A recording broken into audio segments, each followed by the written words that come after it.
jirtur wallaala jimma muudabadha keessa koo gubeenya waade maal jaalalta akkana siin barbaada gadin teenye kophee narraa dhumte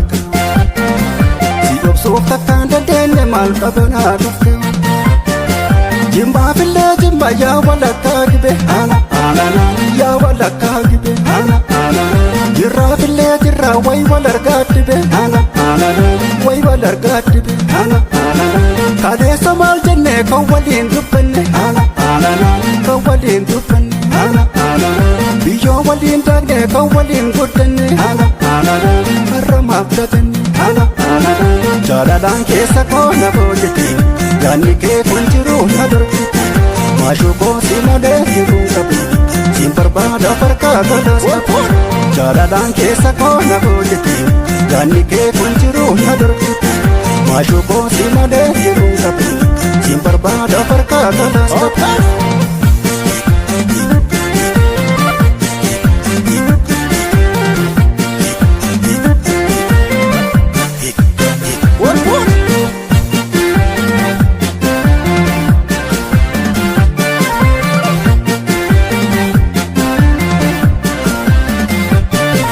Bakkati jirtur wallaala jimma muudabadha keessa koo gubeenya waade maal jaalalta akkana siin barbaada gadin teenye kophee narraa dhumte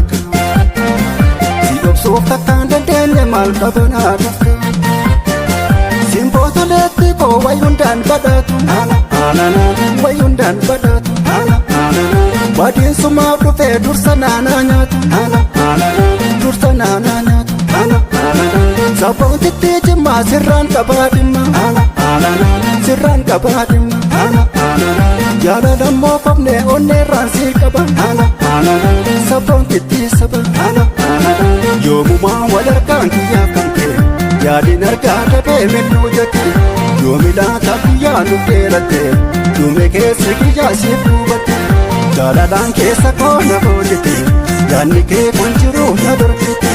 maashuu koo si malee jiruu qabu